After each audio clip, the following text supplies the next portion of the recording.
Hello, everybody. Welcome to another Top 10 edition of Magic Mike's, proudly sponsored by our Patreon supporters and CoolStuffInc.com. You can find cool stuff in stock every day. And check out our co-sponsor, CardHoarder.com, offering you the best inventory prices and delivery of cards for Magic Online. And finally, check out our new Altar Sleeves. You can get your own custom sleeve image of the Magic Mike's crew at AltarSleeves.com/MagicMikes. I am Evan Irwin, and we get started each week by saying hello to my two co-hosts, Aaron Campbell. Happy Easter! It's Easter at the time of this recording. That is. That's right. Ruben Bressler. Good morning! I'm technically recording this as we start in the morning. That's right. So good morning. Before noon. We had to do a little bit early because Aaron has Easter plans, which is something I've never had.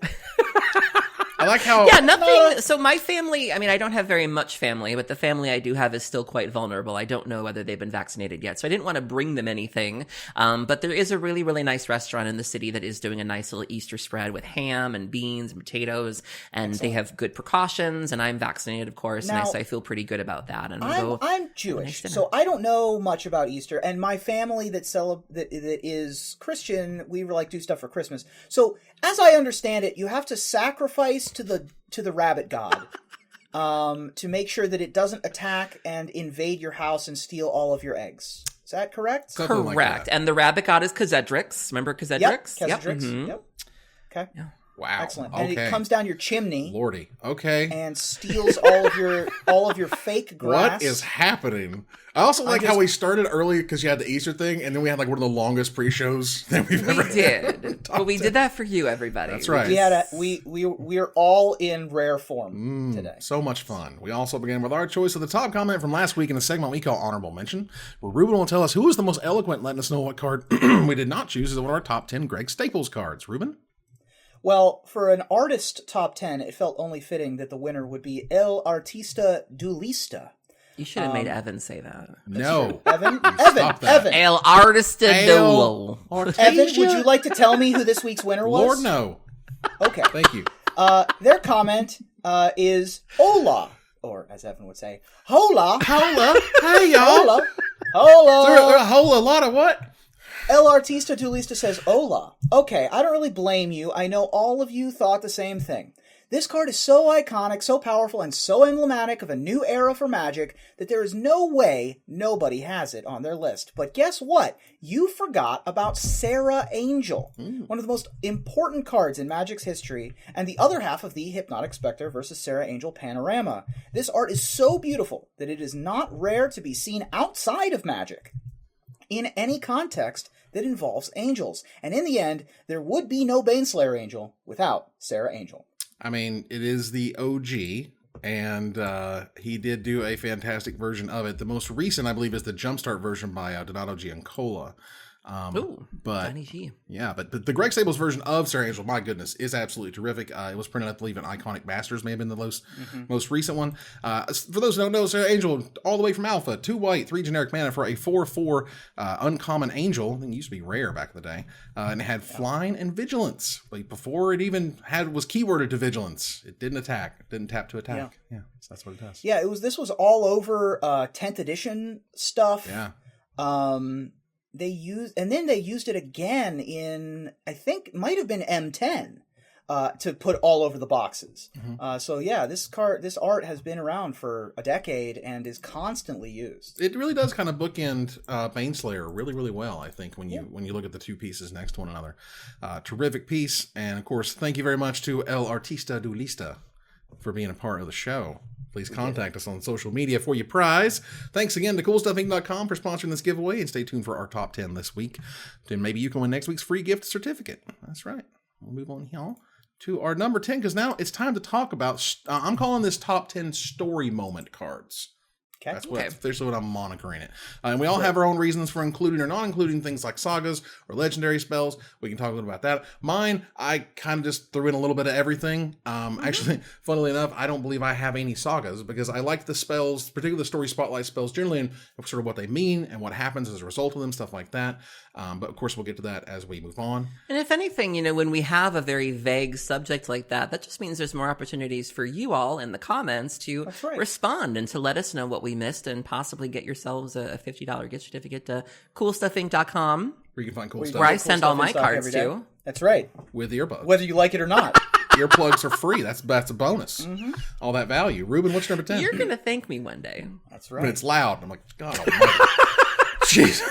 Thank goodness we Thank got you, these, mint condition earplugs in the mail. My number 10 is a story moment that takes place in the grander story of a lot of sets, which of course was the founding and creation of the Gatewatch. And there was a lot of bringing of heroes together and fighting together and taking the oaths and joining up. But then there was a moment where one of the members of the Gatewatch left. And that moment was told in a card called Broken Bond, which is a common from Dominaria, colorless and a green sorcery. Destroy target artifact or enchantment. You may put a land card from your hand onto the battlefield. Nissa reached a breaking point in Dominaria where she decided that for whatever reason, and with good reason, that she could not continue with the Gatewatch. I can't bear to see another plane broken before I make my own home whole. I'm sorry, but my watch is over. Which, of course, reflects the I watch because flavor text of many of the oaths. Right. Yeah, this card was... I mean, for the story in particular, they were like, well, it's time to bring back Garrick, and so if Nissa kind of goes away for a little while, then we're cool having him be the new green planeswalker that we can make cards of and talk about and whatever. She didn't decidedly leave. It's fine. It was okay. And I don't think it's too much of a stretch to say that this card was echoing a lot of the concerns by the fans too, because I remember we had a pretty brutal streak there of like, it was like Innistrad, going back to Innistrad, wrecking Amonkhet, Kaladesh gets demolished, in their uprising and everything. And so we'd had some pretty brutal blocks there. And then Dominaria, the threat to Dominaria never felt that dire. You know what I mean? Where it's like, we definitely had antagonists and villains, but you didn't feel like Dominaria was going to be in a pile when it was over with. And so I understand the feeling of like, whew, I need a minute. They kept, this was the era, of the multi-set releases where you had to try to tell this tale that, had a beginning, middle, and end. And the middle would always usually suck, which middles usually do. But, the beginning and the ends would also be really sweet. But again, like kind of their big thing was, well, we got to blow it up. So we figure out how to blow it up in the first one and they kind of blow it up in the second one and everything goes to crap in the last one. And that's kind of how they do it. And anyone who's played in a Dungeons & Dragons or role-playing game campaign for a long period of time, an extended campaign, you get to a point at some points, maybe 10, 20, 30 sessions in, where you've defeated a big bad or two, you've had some climactic battles, but you've taken some brutal losses, and you've had some brutal things happen to you. And then after a fight, usually a smaller fight, like we fought a dragon and we barely survived, and now we're fighting like a Remoraz or like a demon of some kind, and we handled it. And then after that fight, there's a lull, and you think to yourself, "Do I want to be an adventurer anymore? Does this character want to keep doing this?" And as content creators, we have the same thoughts of, "I've been doing this for so long. I've had such high highs. Is this a thing that is who I am?" And this is a very... I empathize greatly with Nissa in this moment. I mean, we're getting straight existential up in here. Listen, what do you have me on the show for? Hey, buddy. If not to be... That's right. Yeah. To break it down. Okay. Break it down. Aaron, what's your number 10? So I fancy myself a Vorthos, and I love giving into the conspiracy theories of Vorthos. Why is this crazy thing happening on this plane? I love to let my freak flag fly, and I love to try to predict why something's happening. And it's rare that I'm right, but I did manage to hit the nail on the head when it comes to my number 10 and what the secret to this was. My number 10 is Maze's End. So Maze's End is a land. It was printed in Dragon's Maze. It says Maze's End enters the battlefield tapped, and you tap it and add 1 colorless to your mana pool. You can also pay 3 colorless and tap it to return Maze's End to its owner's hand. You search your library for a gate card and put it onto the battlefield. Then you shuffle your library. If you control 10 or more gates with different names, you win the game. I love alternate win conditions. This was a really janky deck towards the end of that standard. When Wizards prints out the most number of standard sets, and then they give you 3 months, and they're like, all right, you crazy kids, have at it. The Maze's End deck was a thing for like 3 months, and it never really went anywhere solid, but it was a thing. But the thing I love about Dragon's Maze the most is this set came out right around the same time as Saw 5. And I remember the way this set was being positioned of, well, the guild masters need to compete with each other to make it through the maze, just like Saw 5. And I was like, how much you want to make a bet? The plot twist is that they need to cooperate, and that's the only way they're going to get through this, just like in Saw 5. And then sure enough, the guild masters were like, maybe we should work together. And then they do, and they get through the maze's end. And I was like, I called it. With their powers combined, they made a and it wasn't as set. grisly as Saw 5, but I remember thinking like just the similar plot lines of like, they're going to need to work together. And everyone's like, oh, Aaron, silly. And then cut to the end of it, and I want to see the one where they don't need to work together. They need to just, you actually do need to chop each other to pieces. Go ahead. No. They didn't have to chop each other to pieces. They would have taken like a little bit of dings, but like when it got to the end of like the saw blades, we needed all 5 of you. And That's right. There you go. You haven't seen Saw 5? You don't remember? I don't remember the cinematic. They had to fill up the expertise. bucket. Commenters, help me out here. Spoiler alert, they had to fill up a bucket and like reach a capacity, and when they only had 2 people left, they were like, well, they had to put their hand in a saw and to fill a beaker with blood. And if you had 5 people, this you is wouldn't a have to family put your show. hand in. So we're done with the descriptions of people being horribly mauled. All right, you great. don't have to watch the show. It's fine. My number 10, speaking of another battle that's kind of gross and gruesome, and we'll speak more of that later. This is a huge story moment where, I appreciate the epicness of many Magic cards, and this one is quite epic. The flavor text being lands ravaged, cities in ruins, so many lives sacrificed, and yet there was no other word for it but victory. As Gideon has his near-death experience, I'd rise to the Eldrazi because stuff's going cray-cray, and that's just this epic, and the sky, the sun's coming through the clouds, and he's standing there, he's triumphant, but he's kind of lost everything, which is also fantastic. And near-death experience, for those who don't know, is 3 white, 2 generic mana for a rare enchantment from Rise of the Eldrazi that says at the beginning of your upkeep, if you have exactly 1 life, you win the game. Just like that. Have you ever won with this card, or know anybody who has? I have known no one ever. No, nobody. I want to try. But... This was this was in From the Vault lore. Okay. And it's maybe the worst From the Vault card that exists. Oh. It's pretty bad. It's pretty bad. I've never seen this cast. I've never tried to make a deck with it work. Yeah, this seems... But it's a great It seems good moment. with, Worship. Yes. But or Angel's Grace, or ooh, that's a good one. Yeah, it's a silly card, but it's a great moment, so I'll take it. My number 9 is higher on someone else's list, and that's okay. Aaron, what's your number 9? So my number 9 was featured in Shadows over Innistrad, which was a familiar plane that had some really strange things going on. And when we were first introduced to the set, we didn't know what was happening. We just knew that things were very different and very topsy-turvy. The most important being that Avacyn appeared to have lost her mind, where Avacyn had gone from being the protector of this realm to being very virtuous to now being very bloodthirsty and almost trying to cleanse the plane of these evils that she perceived there to be, along with her flight. And so angels had become these exterminators. And we didn't really find out why she was doing this until the next set, which we'll talk about a little later. But a pivotal moment for me was when she had to be put down by the person who made her, which was Sorin, in a moment called Anguished Unmaking.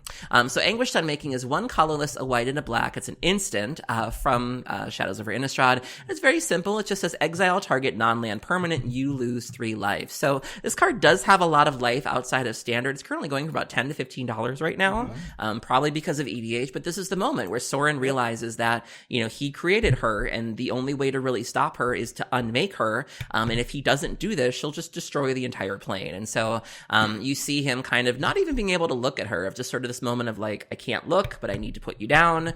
If you look at the extended art version, or there are other versions of this where you can see Jason Tamio in the corner, kind of watching this happen, but just, having to do this. And this also being the thing that makes the shields go down, where things really start to pick up on Innistrad once she's out of the picture, and how that plays into things. Sorin had created Avacyn, so it was a cruelty beyond imagining, a pain beyond description, that it fell upon him to end her forever. Mm-hmm. Yeah, huge story moment. This was very close to my list as well. Yeah, same. This was a sweet one. Ruben, what's your number 9? My number 9 is a card that I don't imagine was close to anyone else's list, because it comes from, first of all, it comes from Urza's Legacy, my favorite set. And the story beats in this era were a little different. A little weird. I feel like they matched up with the novels pretty well, but they didn't really tell you everything. It left a lot to the imagination. This one at least tells you how the world works. Basically, in the Urza's block, the world of Dominaria, and specifically Teleria, the Telerian Academy, is in a bubble. It's in a time bubble, right, protected from the outside world. Right. And nowhere can you see the impact of the bubble and what's happening outside of it and what's happening inside of it better than on the card Subversion. Ooh, it's a good one. Subversion is 3 colorless black enchantment. At the beginning of your upkeep, each opponent loses 1 life. You gain life equal to the life lost in this way. Carrick's corrupt domain swelled like a blister on Teleria's skin. You can see the time bubble. You can see the corruption seeping into where Teleria is that will eventually lead to Baron and the rest of the Academy going, I guess we have to do something. We can't hide here forever. Yeah, they got the Phyrexians got caught in the time bubbles that were like super crazy fast, and so they were like, they were basically sort of morphing into these hyper creature beast things. They were evolving so quickly. We saw that in the flavor text for No Hyper Mercy, where they say the flavor text is something like they had minutes to prepare and we had weeks or something. Exactly. So it was pretty sweet. But that card's great, and only like $2. Yeah, still very much really a budget card. Although No Mercy's almost 60. So yeah, it seems like Subversion could see play in Commander. I mean, each opponent loses 1, you gain 4. I mean, people play Extort. You gain 3. I don't see why this could. What was that? You have 3 opponents. If you have 3 opponents, yeah. Right. Yeah. There you go. But yeah, there's a couple cards like this. It really boils down to when this drain happens, because there are some that wait till the end. There are some that just give you 1 regardless of who was drained. So it's the particulars like that, I think, that really determine whether you want this in your deck or not. And I also remember Subversion because it was the last card that I needed to complete my set of Urza's Legacy when I was like 12. Nice. And it was the last one, and I finally got a copy, and I was like, hey, I did it! And then like 2 weeks later, that binder got stolen. Oh, man. Yeah. Well, I would still have that binder to this day. I would never have sold any part of it, and I had like a lot. I had my card stolen twice, and it was pretty brutal every time. I had 2 binders stolen, and I had a bike stolen once. Goodness gracious. And, that's it. That's all. I had a wallet stolen from me one time. That was really sad. Ew. All right. Number 8. Let's see here. Ruben, what you got? My number 8 is a huge story moment, and it actually illustrates the moment. Most cards show you the aftermath. Most cards show you the build-up. This is when a thing happened, and it is a huge story moment in the storyline of the original Theros block. Probably the story moment of the original Theros block. My number 8 is Deicide. My number 9. Yeah. Colorless and a white instant. Exile target enchantment if the exiled card is a god. Search its controller's graveyard, hand, and library for any number of cards with the same name as that card and exile them. Then that player shuffles their library. It is done. Quoted by Elspeth. This is the moment when Elspeth takes out Xenagos, the god of revels, with Heliod's spear, and it's the climactic moment of the story. And If I remember... Oh, sorry. Go ahead. I was just say, if I remember correctly, this card kind of landed with a thud. Like, I think this came out before the story, and so people were just like, oh, well, I guess that's how she gets rid of Xenagos. Like, like I just remember the response to this being very disappointed of like, oh. Yeah.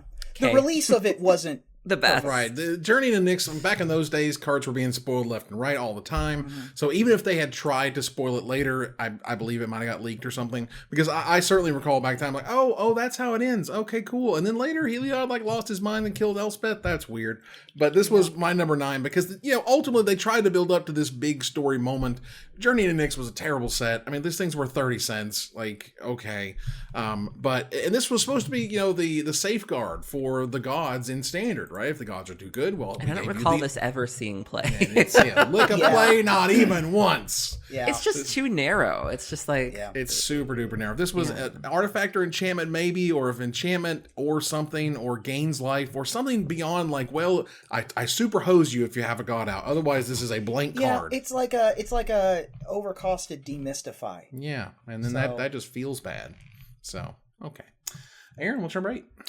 So I mentioned with my last card the mysteries surrounding Shadows over Innistrad. We knew that there were a lot of really strange things going on. We knew that Avacyn had kind of lost her mind. We saw these cryptoliths showing up everywhere. And the whole thrust of the set was to figure out what was going on. And people had all sorts of theories, the most popular being Merit Lage, which I still would have been fine with. Like, I would have loved for it to have been Merit Lage, but it was not Merit Lage. And when it was finally revealed who the culprit was in Eldritch Moon, they certainly made it worth the wait. My number 8 is Emrakul, The Promised End. So Emrakul, The Promised End is from Eldritch Moon, only been printed twice if you count the promo, but still goes for at least $40, which isn't bad. 13 colorless mana, 13 power, 13 toughness, which ties back to a lot of the clues that were dropped in previous sets of Triskaidekaphobia, legendary creature Eldrazi. Emrakul costs 1 colorless less to cast for each card type among cards in your graveyard, which is effectively Delirium, which was the mechanic from the set. And when you cast Emrakul, you gain control of target opponent during that player's next turn. After that turn, that player takes an extra turn, and if that's not enough for you, she has Flying, Trample, and Protection from instants. This was good enough to be banned in Standard. It turns out people really don't like being mind-slavered.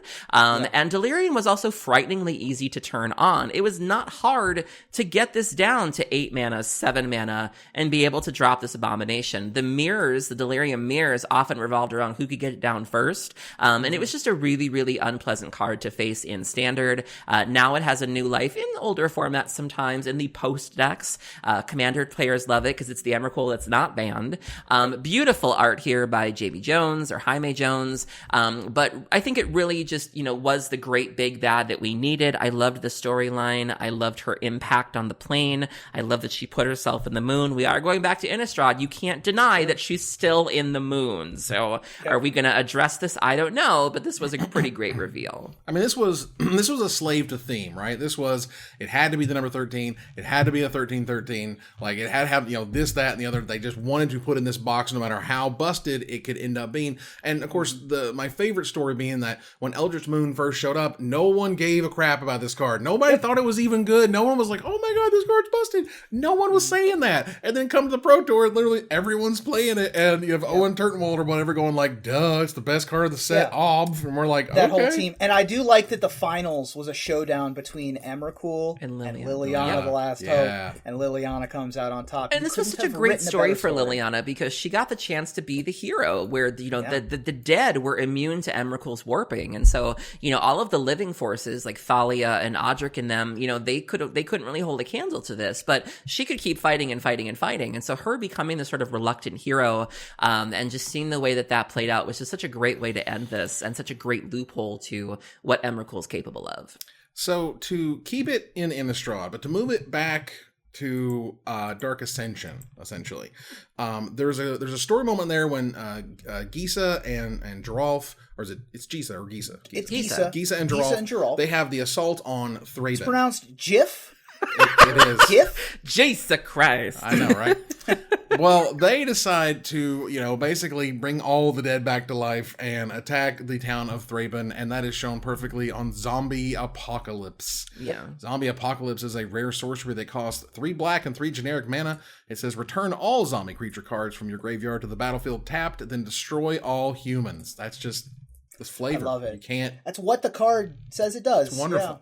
There will be a day, there will come a day so dark that you will pray for death. On that day, your prayers will be answered, says Minoldra the Visig Adam. Something like that? Cool. But that card's sweet. I mean, this moment in the Innistrad story from the original Innistrad block is so indelible. So, like, I can see like a dozen cards from the zombie invasion and descent upon Thraben, descending upon the Church of Avacyn, with Thalia defending the gates, looking like all is lost, standing directly in front of the Hell Vault, having that argument with the townspeople, and cracking open the Hell Vault to unleash Avacyn and Gristlebrand, right. and then Liliana's there, and Garrick's there. I mean, there's so many things happening in that 10 minutes where it's just like I could put an entire top 10 together of just that moment. It's so good. It's so sweet. And there's also a promo version of it, if you see it here, that has zombies tearing through the wall and stuff. It's really awesome. I have not seen the promo version. Yeah, there is a promo. I didn't recall seeing it myself, but it's a full art version, and it's sweet. Oh, I love it. I know, right? Isn't that great? Oh, it's gross. Fantastic. All right, so let's move on here to number 7. Aaron, what you got? So when we went to Amonkhet, and the Gatewatch's first initial impression of Amonkhet is that things appear to be a little too perfect, where, you have this society that seems to have it all together. There doesn't appear to be any conflict. Everyone appears to work together. They have this very clear kind of caste system. Everything appears to be fine. And particularly coming from where they've been before, everything seems like, okay, we're in this little desert place. All right.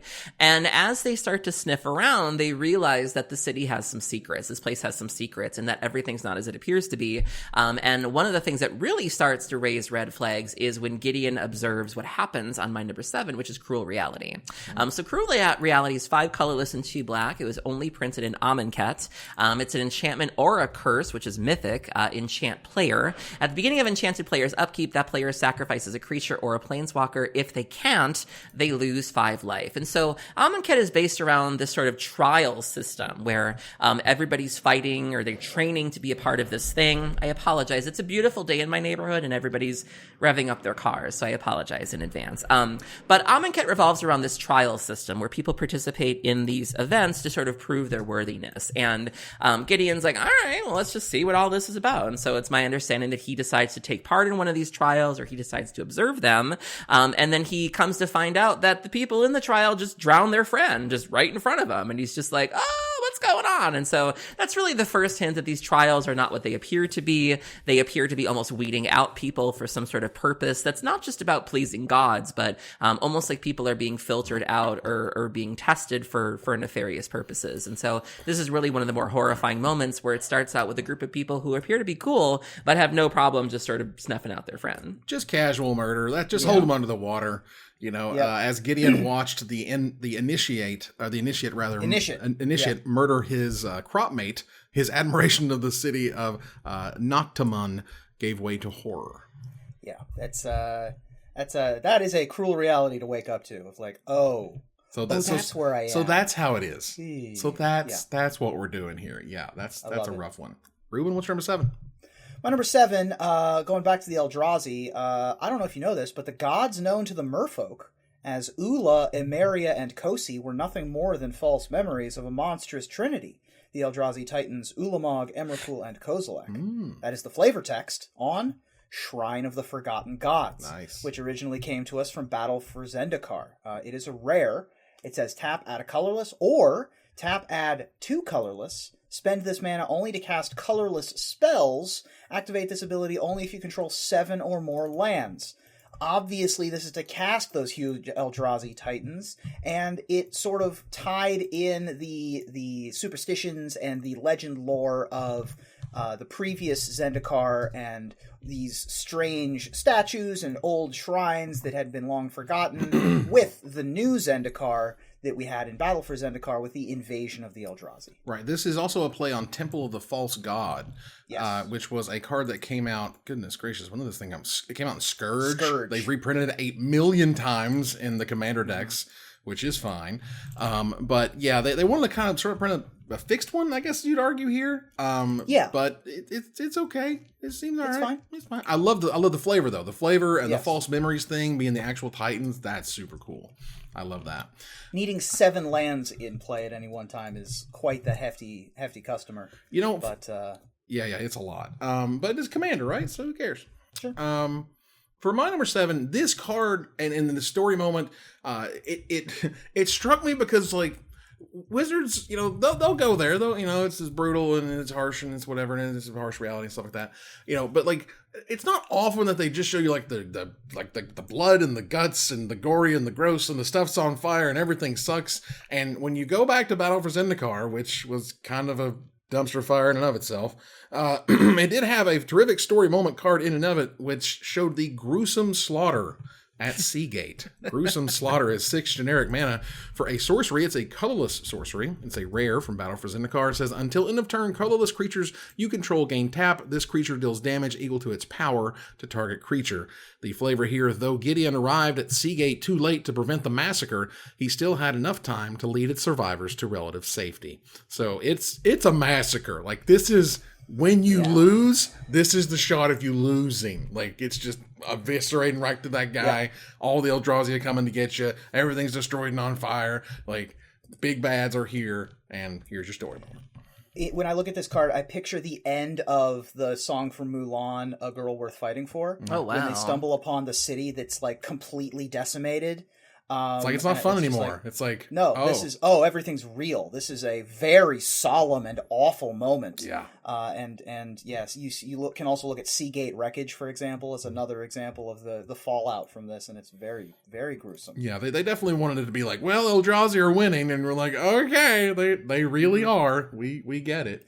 It also reminds me of when the crystalline entity demolished that one village in, like, season 3 of Star Trek. Nice. That's a great reference for, like, 2 of you. And those 2 people are flipping out at how cool that reference was, buddy. We want to hear to number 6. Aaron, what you got? So, we go to Amonkhet, we discover that things are not as perfect as they seem. We discover that, there's something afoot with all of these trials, that the religion has been corrupted or manipulated somehow. And ever since we've arrived in Amonkhet, there's lots of mentions of this God Pharaoh, and the God Pharaoh's going to come, and the God Pharaoh's going to save us. And, kind of like Shadows over Innistrad, we're wondering, who is the God Pharaoh? Like, who's it going to be? And then when the reveal comes, I don't think anybody was surprised, because the God Pharaoh was exactly who we thought it was, and is not a nice person at all. My number 6 is Nikolas God Pharaoh. So Nikolas God Pharaoh was printed an Hour of Devastation, 4 colorless, a blue, a black, and a red, Planeswalker Bolus with 7 starting loyalty. You can +2 to have an opponent exile cards from the top of their library until they reveal a non-land card. Until end of turn, you may cast that card without paying its mana cost.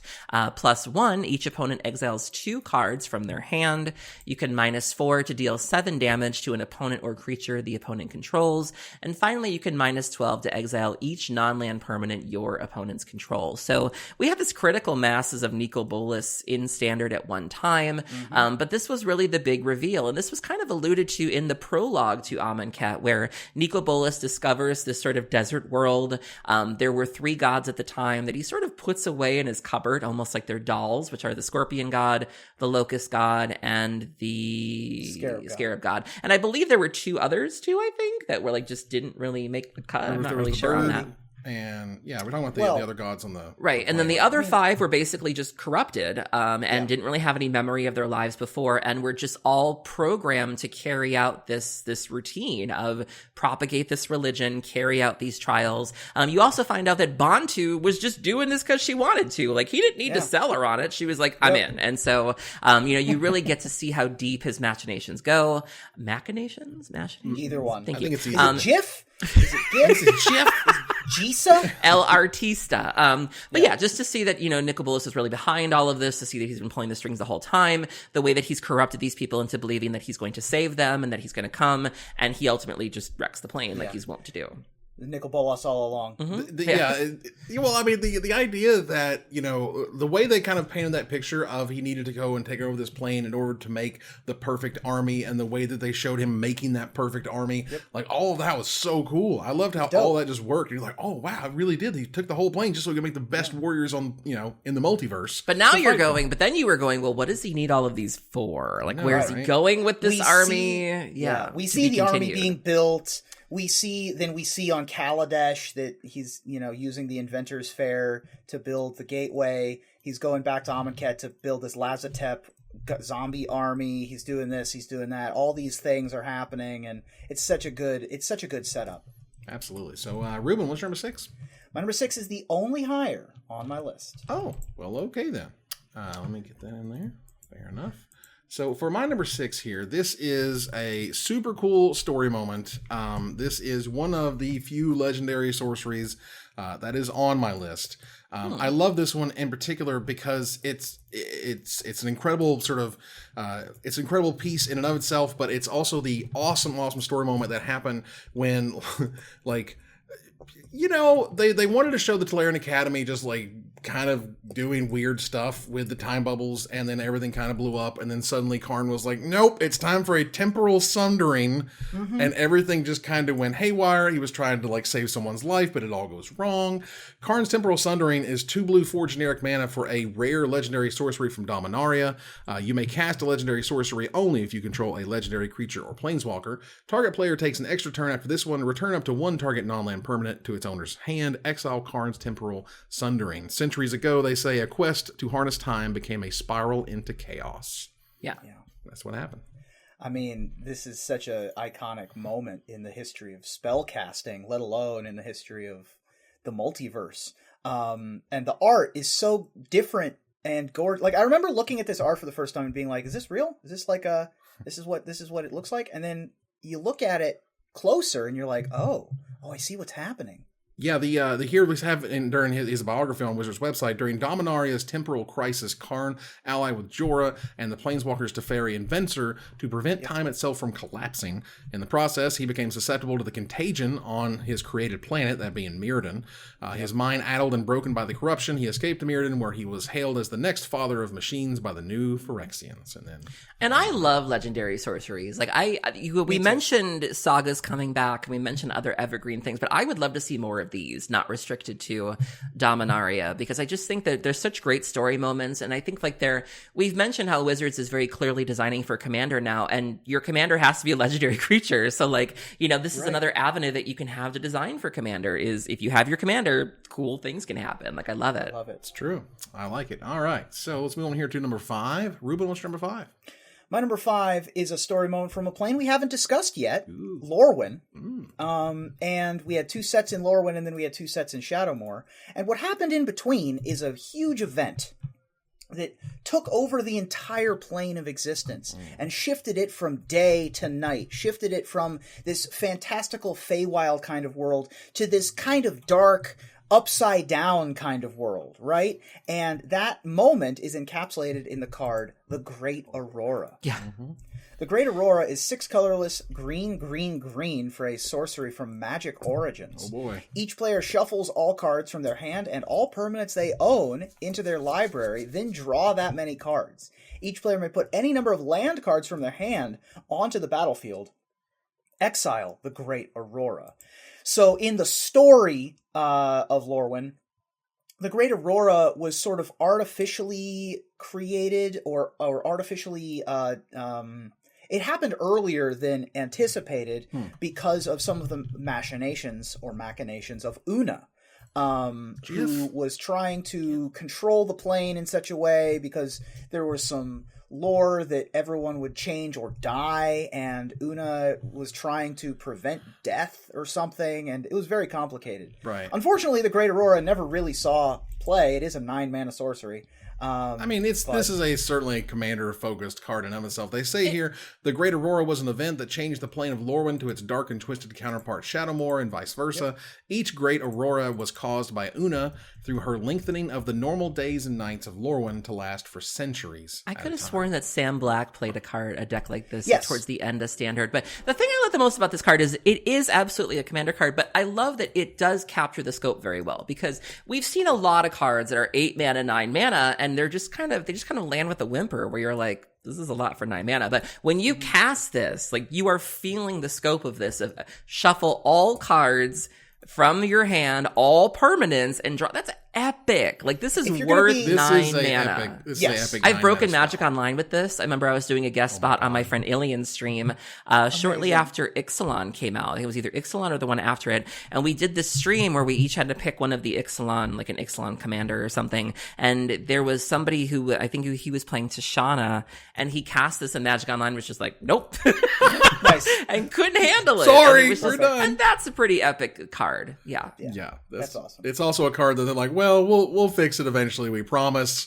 You, the one person who cast it in the last 3 months.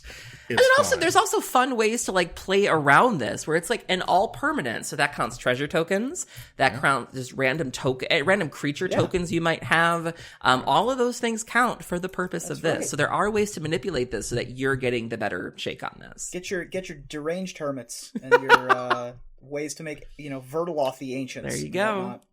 All right. So, I had this spelled wrong. That's why I couldn't find it. All right, great.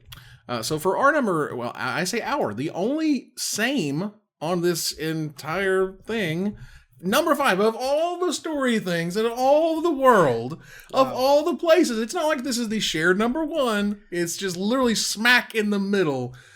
It turns out that Aaron and I both felt that induced amnesia, the very important part of the Rivals of Ixalan story. This is where Jace induces amnesia into Vraska so that she won't tell Nikolas that she's actually helping Jace when she goes back to him. And it was a fantastic story moment, and I love the effect itself. Aaron, tell us what it does. Yeah, so this was printed in Rivals of Ixalan. It's 2 colorless and a blue. It's an enchantment. When it enters the battlefield, target player exiles all cards from their hand face down and then draws that many cards. And when it's put into a graveyard from the battlefield, you return the exiled cards to their owner's hand. So it got some comparisons to Memory Jar. There were some people that tried to break this, and to my knowledge, it didn't really happen. But Ixalan was really one of the better storylines out there. And a lot of that credit goes to Alison Lures. Because, number 1, she really made you care about Jace. Like, there were people who did not like Jace that came away from the story really having a new appreciation for him. And she also gave a lot of depth to Vraska, who before this had really just sort of been like mercenary assassin, like just not a lot of depth there. And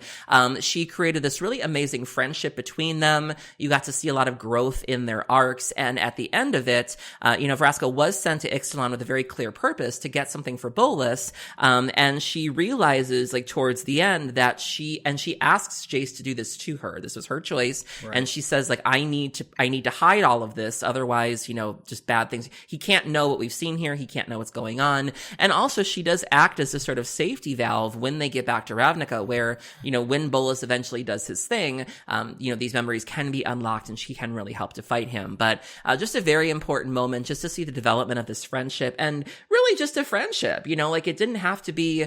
A lot of people assume if you have a male character and a female character that they must bump uglies, that something must come of that. And this was just a very deep, respectful friendship that came from 2 very, very unlikely people. Yeah, it turned out to be like they were just like cool hanging out. And everyone was just like, okay, so when are they going to have like babies? And like, no, they're just cool hanging out. Cool. Stop it. You're being weird. Yeah. It's fine. What kills me is that they did such a great job at this story. And then this is a really cool thing that, they hid from Bolas, and Bolas searched her mind and couldn't find it and stuff. And then they never referenced it again. And that pissed me off so much. I was like, where is the payoff to this sweet story moment? Because that could have been an awesome moment. Yes, and who knows, maybe that would have led to, and it was a shame. I was just waiting on it, like, here we go, and nope, never happened.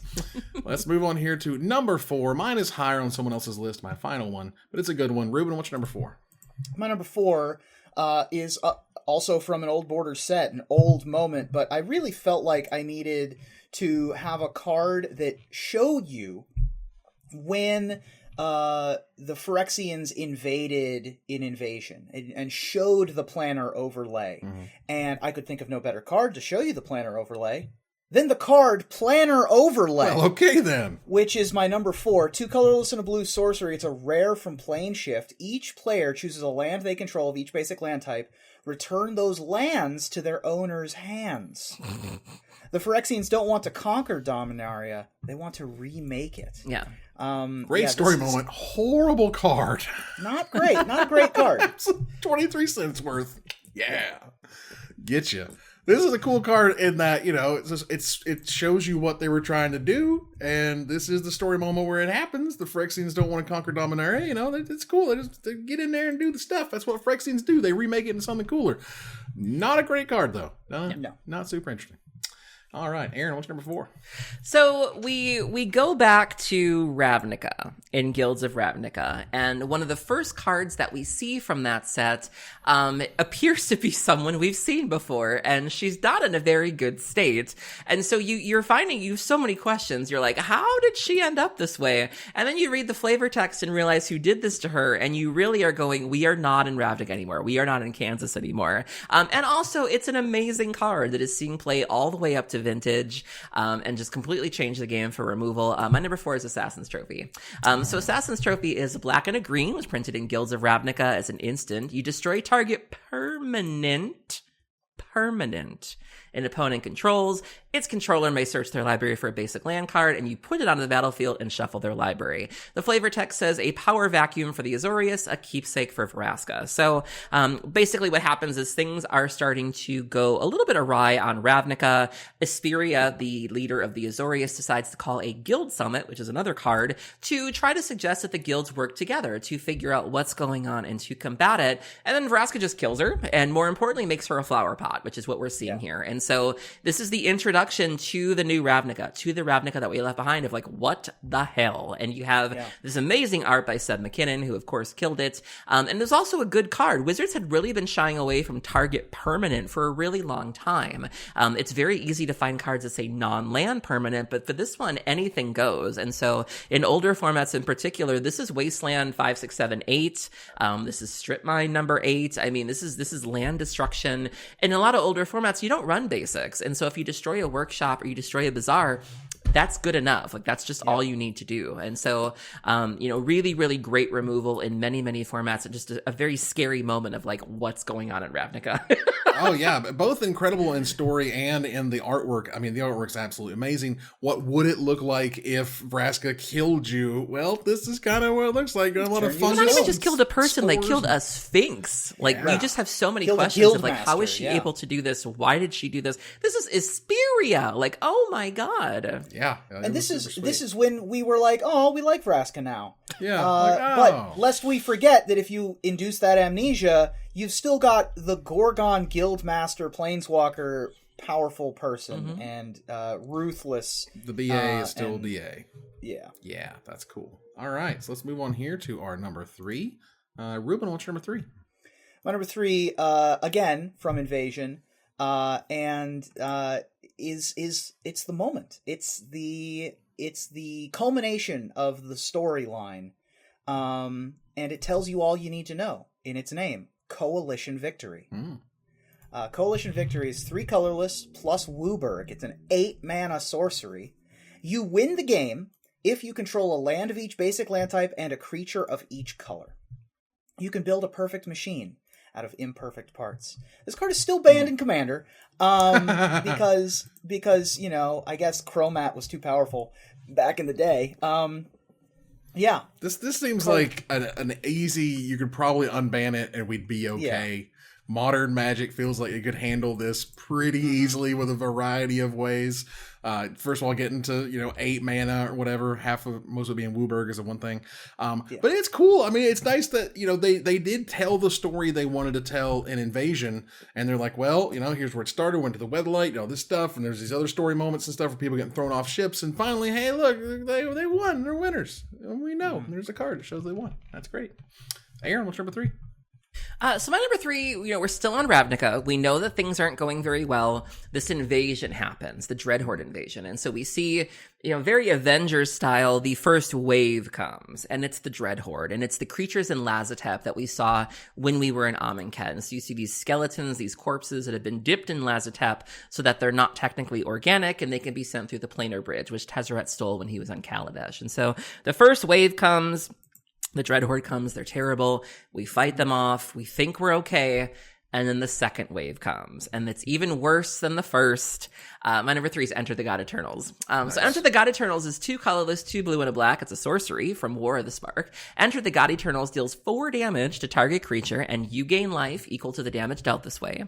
Target player puts the top 4 cards of their library into their graveyard, and you also amass 4, which means you put 4 +1/+1 counters on an army you control. If you don't control one, you create a 0/0 black zombie army creature token first. So you might have been asking yourself, what happened to the gods? Because when we last left Amonkhet, they were all dead except for Hazaret. Well, Bolas dipped them, and Lazaret too shipped their asses through the Planar Bridge, and now they're coming for you as well. And so, this is Ronus, this is Hazaret, this is Bontu, this is Oketra, and they're nasty, and they're scary, and they're big. And so, we think we're done. We think we fought off the first wave, and then here comes the second. And so, not a bad card. It saw play in several mid-range decks in Standard at the time. Sees play in Commander in a couple decks as well, but just a really beautiful and really scary moment of, whatever happened to those 4? Oh no. Right. This was my number 6. Nice. Huge story moment. You know, like you said, we fight off the first horde of zombies, but the second verse is the same as the first, and it's a little bit louder and it's a little bit worse. And you have these 4 zombie gods. We have God Eternal Kefnet, God Eternal Oketra coming in and laying waste to a city like they're kaijus emerging from the middle of the Pacific Ocean. And it is a bad scene. And yeah, this card certainly was a terror against my mono red decks because they would make a 4/4 blocker and gain 4 life and kill one of my creatures, and I hated it. This card does a lot. And it's an excellent card, an excellent name too, evocative. Enter the God Eternals, you know? That's dope. Yes, this card was super sweet when it was out. And yeah, there's like, you know, it is important to raise the stakes. And this is the raising of the stakes. Not only are you against the army of these dead people. Oh, no. We're bringing in the big dogs. This is this moment in the action movie where the music drops out. There's a quiet moment. And then the heavy metal music kicks in. And it's like, dun, dun, dun, dun, dun, dun. Yeah, you can hear that in your head. Well, let me tell you. My number 3 is one of my favorite moments because, you know, a lot of what Magic does with their heroes is they win a lot. You know, they're winners. They win. They beat evil. The coalition victory. Not often do they lose. And like this loss was in particular just like a off the top rope with the elbow down, like pick up the chair, smash, like crowd's going nuts. Quote, everything here exists or perishes at my whim, including you, Gatewatch, says Nicol Bolas during the hour of devastation. This is when they just get whooped by Bolas. He slaps him around, shows him who's boss. 2 red, 3 generic mana for a rare sorcery from Hour of Devastation, the set itself.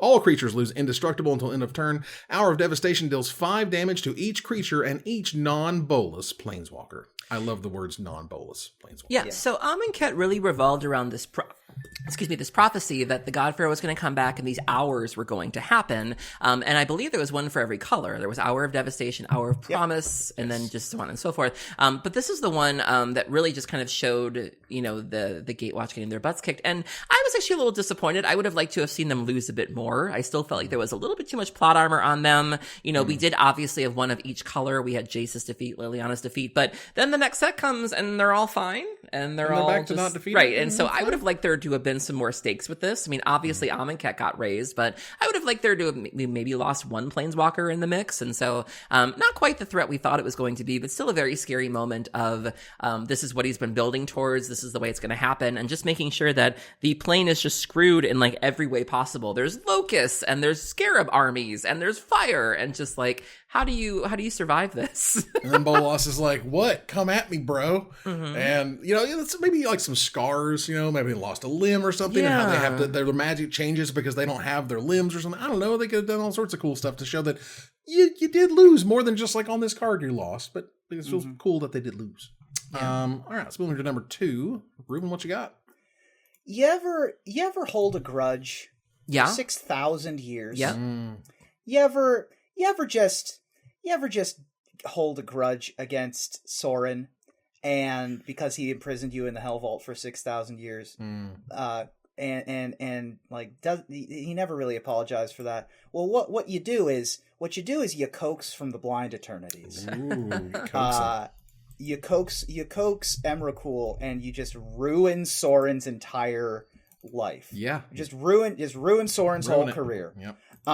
Coax from the Blind Eternities is 2 colorless and a blue. You may reveal an Eldrazi you own from outside the game, or choose a face-up Eldrazi you own in exile. Put that card in your hand.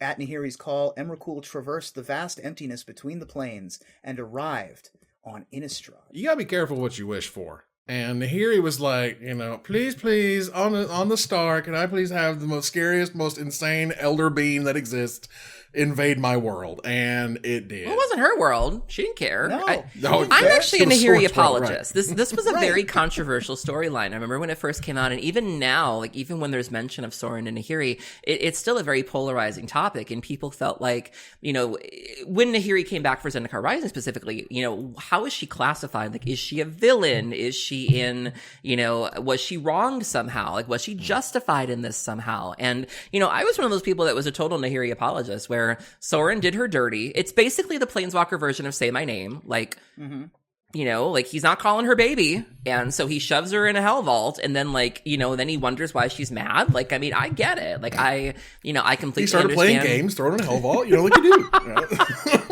I mean, if no one's around you, say baby, I love you. And he's not saying baby, I love you. And there's another girl, it's Avacyn. And so I completely understand where Harry was coming from. You know, I think she's a fascinating character in terms of the embodiment of rage, the way that she chooses to get revenge on him. I mean, I thought this was a great storyline. I loved the way it went down. I love that they're still feuding. Like, they both ended up in War of the Spark, and they just fought each other. They fought each other. The whole plane's going to pot, and they're like, hold on. Who cares about your God Eternals? Nobody cares about Ravnica at war. This is a mano a mano. Give us a minute. Yeah, exactly. So I love this. I love that she left him in a wall. I thought that was dope.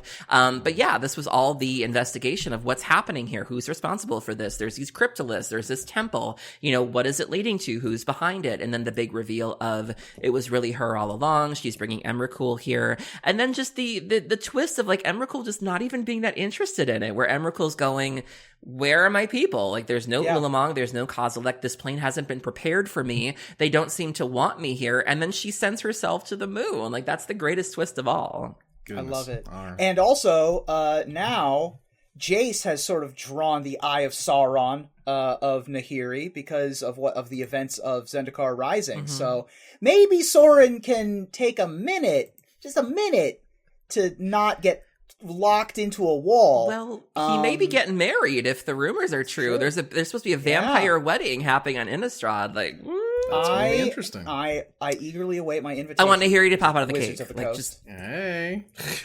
I mean, the cake is made of stone. That seems wow. That seems not great. Nice. You can only imagine what Wizards is going to do for the promo items and the wedded invitations and all this other stuff. Invite me. Please. I eagerly anticipate filling out my catering card. Nice. Aaron, I'm sorry. Yeah, Aaron, what's your number 2? So my number 2 is not a particularly good card. It's an effect that we've seen many, many times before. It's a neat little combat trick, but I just love this moment, and I love the humor behind it, and the dry humor behind it, and there's a bit of a double entendre as well. My number 2 is Unlikely Aid, specifically the War of the Spark version. So Unlikely Aid is 1 colorless and a black. It's an instant. It says target creature gets +2/+0 and gains indestructible until end of turn. But the best part is the flavor text, where it's Rakdos, and he says, "No one will ever ride me again, Gideon. Expect no further favors." And so the invasion of Ravnica really brings together some strange bedfellows. And this is a moment where Gideon has the Black Blade, which he got from Dominaria. He's on a griffin or some sort of bird. He's trying to fly towards Nicol Bolas. God Eternal Oketra shoots him off of the bird or the griffin, and in midair, he's caught by Rakdos, who flies. And so Rakdos catches him. Gideon's surfing on his head, and Rakdos goes, "This is all I'm going to do for you." And just the funny moment here, because Rakdos is normally a very jovial. Obviously, he's the guildmaster of the Rakdos, and so just to see this normally very kind of bon vivant, kind of not taking himself too seriously character, just be like, "Get off my head." It's just a great moment. It's a very Aragorn tossing Gimli across the gap at Helm's Deep moment. It's like when Cyborg catches Aquaman midair in the Snyder Cut. I mean, it's a very evocative. You catch one unlikely hero catches another unlikely hero to continue. You're like, oh no, is he gonna make it? And then Rakdos shows up, and it's kind of perfect. It is like, don't ever call me again. This is all I'm gonna do. Because if you see on the card Tyrant's Scorn, which was also another story spotlight, which is when Nicol Bolas basically just kind of smacks him down, and then there's the whole moment beyond that we'll talk about, I'm sure. But my number 2 kind of fast forwards a little bit, because I was fighting between my number 2 and my number 1, and I can imagine, because my other hires still to go, is going to be sweet on somebody else's list. But My number 2, I really liked the ending of the story for War of the Spark, which is after millennia to craft victory, Bolas had eternity to contemplate defeat in Prison Realm. In the Prison Realm, Nicol Bolas gets to hang out with his Lonesome. For a white and 2 generic mana, it is a uncommon enchantment from War of the Spark that says when Prison Realm enters the battlefield, exile target creature or planeswalker an opponent controls until Prison Realm leaves the battlefield. When Prison Realm enters the battlefield, scry 1. That's what you do. You go and sit and think about what you did. You go over there because you can't kill Nicol Bolas. Sit in the corner. You have to go just send him somewhere. So just go over there, sit down, enjoy yourself. Yeah, so basically the way this moment works is Liliana actually played a very crucial part of this in that she was able to command Oketra and Bontu to attack Bolas, which is what you see in the card D-Spark. And then at the same time, Niv Mizzet manages to impale Nicol Bolas through the back with Hazaret's spear. Bolas was the one who gave her the spear in the first place, and it contained a little bit of his essence, which is why it was able to damage him. Bolas then kills Oketra, which is the distraction that lets Bontu bite Bolas, harvest all of his sparks, including Bolas's own, and then Bontu, of course, explodes because she can't contain all the sparks. But it really was this sort of team effort that leads to Bolas being kind of nameless and de-sparked and really at his most vulnerable to where, he can be imprisoned the way that he is now. Infinite cosmic power! in space. That's how it works. All right, let's move on here to our number 1s. Ruben, what's your number 1? I mean, I think that this is going to be Evan's number 2 because it's like the culmination of the story. It's when the bad guy looks like he's going to win. You need a very specific kind of weapon. You need a very specific kind of spell to be able to take over the entire multiverse, and you get that in the Elder Spell. My number 4. The Elder Spell is black for a sorcery. Destroy any number of target planeswalkers. Choose insane. A planeswalker you control, put 2 loyalty counters on it for each planeswalker destroyed this way. The path to power is often paved with atrocities. Nicol Bolas, of course, had used something called the Elder Spell to harvest all of these sparks, hundreds of them, being able to kill hundreds of unnamed planeswalkers from other multiverses, and then on screen killing Domri Rod and Dak Faden, and then ultimately, of course, leading to the climactic scene where he gets bit on the ankle by God Eternal Bontu, and sort of dispersing it all back into the multiverse. But in the moment, this is terrifying and should have given Nicol Bolas. This was the last step. This was step 4, Prophet. This was ultimate power and godhood in a planeswalker, and nothing could defeat you. Yeah, and mechanically, something we'd never seen before. Wizards had, going back to Theros, I think that was really, which wasn't that long ago, to be honest. That was really when they first started experimenting with being able to actually kill planeswalkers, as opposed to discarding them or some sort of adjacent way to deal with counters, it. Yeah, but to have a straight up planeswalker board wipe at 2 black mana, what? To get rid of multiple planeswalkers, no downside. I mean, and if anything, a benefit, where if you're running a planeswalker, so much the better. But we just had never seen anything like this of a planeswalker board wipe. What? I mean, it's one of those cards that it reads so powerful. You're like, oh my god, for this amount of mana, I get any number of them, and I get a counter. And also shocking from a flavor perspective of I don't think this had ever really occurred to people that you could just steal sparks. We've obviously heard a lot of stories of how planeswalkers got their sparks, but not only was it a shock to see a mass board wipe mechanically, but also story-wise of they all can just lose it. These people can all come here and never be the same again. It was shocking. Oh yeah, this was pour one out for Dak Faden, as you get to see the spark ripped from his body, which is a lot. In the promo video for the set, which was also kind of weird. Yeah, it was weird. But I think it was important to show, and I would have, this is kind of what I wanted from Amonkhet, where I would have liked to have seen some real stakes here, where, you can go kill Mu Yan Ling, I think that's her name, right? Exactly. But who we've seen in one set, and that's fine, but when you have Mu Yan Ling? No, I'm kidding. Did I say it wrong? No, because I didn't want to seem like I was being I was rhyming who. Okay, I just didn't want to seem like I was parroting or being silly or anything. You were right. I didn't want to get her name right. Okay, but I wanted a character with some stakes there, and so when you take a character like Doc Phaeton that is genuinely seen like play in at least 2 formats and that has a storyline, and you kill them, I'm invested in your story at that point. Where it's like, oh my god, like I would have liked to have seen that in Amonkhet of get rid of Jace, get rid of Chandra, like give us something to care about, Yeah. So, man, I really want to give a King Kong versus Godzilla spoiler in this moment. I don't. I'm seeing it next week. Don't do it. I will resist. We appreciate resist the temptation. Aaron, what's your number 1? So my number 1 was a moment that I was actually really, really looking forward to. I obviously am a Liliana fangirl. I mentioned how I really, really enjoyed her arc in Shadows over Innistrad and her sort of becoming this reluctant hero. And when I saw the War of the Spark trailer, I was really looking forward to what I believed was going to be a full circle moment for what had been really selfish character through the years. Somebody who decided that she did not want to die, she did not want to age, and who was willing to enter into some really nasty demonic pacts to prevent that from happening. Somebody who really wanted to die on her own terms. And so I remember I was sitting in a McDonald's having breakfast when the War of the Spark trailer debuted.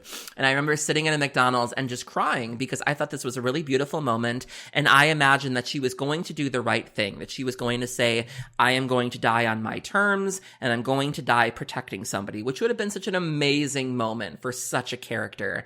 And that moment was taken from her when Gideon decided that he was going to throw himself in front of Nicol Bolas and take the L for her in Gideon's Sacrifice.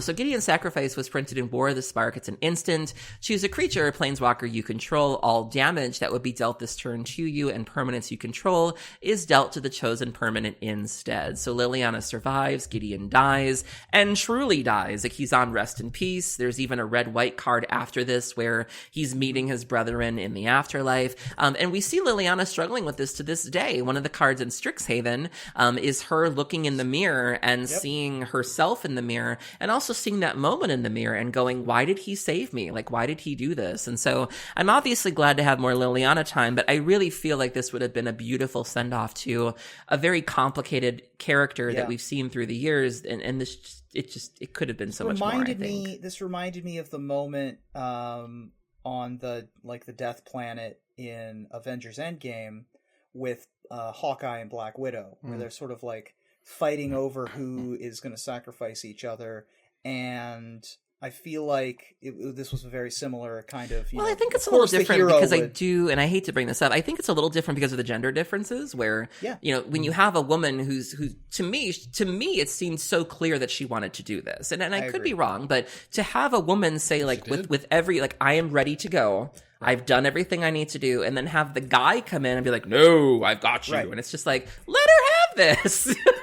Let her die horribly. What I'm saying is, I think that the moment in Endgame was a little bit subverted, and I would have, or I'm sorry, not a moment in Endgame. The moment in War of the Spark was a little bit subverted, and I would have preferred the other way around, with Liliana saving Gideon and going and showing the changes in both of them. And I think that you're right. It was, I mean, obviously it's your number 1 on the list because it was such a subversion of the expectation. And we do get to live with the survivor's guilt of Liliana now and confront the past in Strixhaven and see how she grows from this and changes. And so I think that even for such a bad card, it showcases a really, it showcases a really interesting moment. Yeah, you're absolutely right. There you go. All right. So for my number 1, this was the first one that I put on my list. Generally, my number 1s are. It's like, this is the one I want to talk about. The one I feel is the most cinematic, the most climactic, the one that affected so much of Magic. Like, you could literally describe the golden age, whatever, the oldest age of Magic that only relied all around the Brothers' War. And you have the cinematic and traumatic explosion from the Silex Blast, because after realizing that his brother had become a Phyrexian and noticing the unseen influence of Gix on the entire war, Urza used his newly found magical skills to activate the Golgothian Silex. The outburst of energy from this instantly vaporized all but a fraction of Argoth and sent a massive shockwave across Terracer that reached as far as the Ronom Glacier. It also destroyed the tectonic plate beneath Argoth and began the onset of the Dark Age, the Dark, which slowly led into the Ice Age, this being Urza's Ruinous Blast. They finally got to show what does it look like when you blow up an entire plane. Well, now we know. It's canonically the most powerful spell ever cast in Magic the Gathering's history. Yeah, totally changed everything. Urza's Ruinous Blast is a white and 4 generic mana for a rare legendary sorcery from Dominaria. Again, you only need a legendary creature or planeswalker to cast it. You exile all non-land permanents that aren't legendary. Saw a little bit of play in Modern. People toyed around with like red-white legendary decks where you play like Isamaru, you play Hakori as a way to like tap them down, almost like a red-white Death and Taxes deck. Zergo and then you play Striker. Right, and then you play this card to just sort of have a one-sided board wipe that just demolishes people. And so saw a little bit of constructed play. I don't know if it's all out play in Standard, but again, I love legendary sorceries. I feel like there's a lot of space there. I feel like you could tell stories with them the way that you could with sagas. And so if they decide that they don't want to do, maybe if they're tired of sagas or they want to try something else, I do encourage them to try this because these were a lot of fun. Was quite good in the Kethis the Hidden Hand deck. Yeah. There you go. Because you could play it on could play Kethis turn 3, make Urza's Ruinous Blast cost less, so then it's turn 4, and then you can later play it from your graveyard. Oh yeah, because it was legendary cards, not legendary cards. Yeah. This moment is so indelible that it led to multiple sets, the Dark, the Ice Age, Time Spiral, all of the epics of Time Spiral. It's talked about legendarily on multiple planes, not just Dominaria, but certainly Dominaria, which is the home of Magic the Gathering. Yeah, both Urza and Mishra were disintegrated by the blast. The Might Stone and Weak Stone were united to resurrect Urza as a planeswalker. And realizing the damage both he and his brother had inflicted on the world, Urza rescued his apprentice Tawnos and told him to tell the story of what happened before departing Dominaria. So. And The Brothers' War is, to this day, the best Magic novel. It's and the best sort of story for Magic, I feel. Not really close. And they've been working off of it for many, many years now. And that was our top 10 story moment cards. You'll see them on screen right now. If you review, take a look at my list, Aaron's list, Ruben's top 10. And we want to hear from you about what card we did not talk about. And we'll select our favorite to win a $50 gift certificate to CoolStuffInc.com. But before we go, I want to thank my co-host. Thank you, Aaron. Thank you for having me. Thank you, Ruben. There's some good story moments that we didn't touch on, so I'm looking forward to the comments. Very nice. Move to our final slide. I want to thank our sponsor, CoolStuffInc.com, our co-sponsors, CardHoarder.com and AlterSleeves.com, my co-hosts, Aaron Camel and Ruben Bressler, you guys for watching and listening. I hope you support us at Patreon.com/MagicMikes. Follow, like, tweet, favorite, share, subscribe to everything social that tells people we exist. Catch us online at Twitch.tv at MagicMikes, on Twitter at MagicMikesCast, our Magic Mike subreddit, and like the Magic Mikes page on Facebook. Or join us here next week, same time, same place, for another episode of Magic Mikes. Good night, everybody.